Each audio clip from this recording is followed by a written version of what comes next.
The $15 billion bill. Intel just diluted its shareholders by $15 billion to fund a manufacturing node that barely exists on its balance sheet, 1.1.1. The company announced a massive secondary public offering, expanding its total share count by roughly 3%. The official press release points to general corporate purposes. Ignore the corporate framing.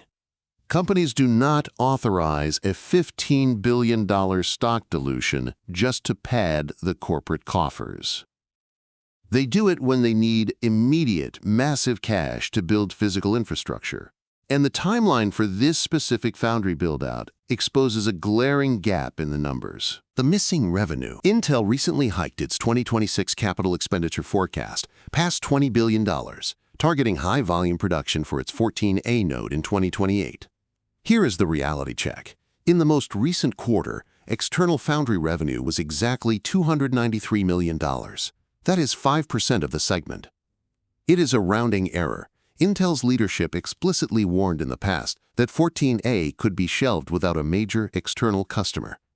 Yet they are suddenly accelerating the rollout and committing tens of billions in capital.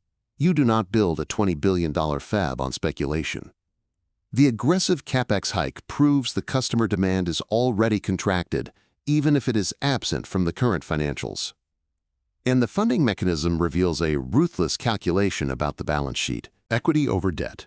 Intel chose stock dilution over debt, and the math explains exactly why. The stock has surged roughly 170% in 2026. Management knows their current valuation is historically stretched, so they are trading expensive paper for hard cash. Just last year, the government took a nearly 10% stake for under $9 billion. Today, Intel is raising almost double that amount for a fraction of the shares. Issuing $15 billion in debt would saddle the income statement with massive interest expenses for a decade. Equity shifts that entire risk directly onto the shareholders. Which brings us to the actual implication of this equity trade. The real implication. The $15 billion equity raise and the aggressive CapEx schedule are the financial footprints of a massive, unannounced 14A anchor tenant. For investors and industry operators, the takeaway is that Intel's external Foundry pivot has moved from an investor relations talking point to a rigorously contracted reality.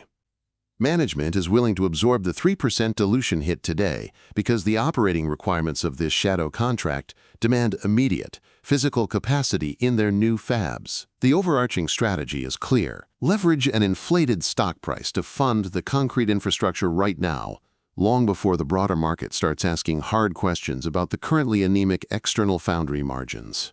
The concrete indicator to watch is Intel's next quarterly breakdown of customer prepayments, which will finally put a dollar figure on the exact scale of this hidden capacity commitment. Subscribe for more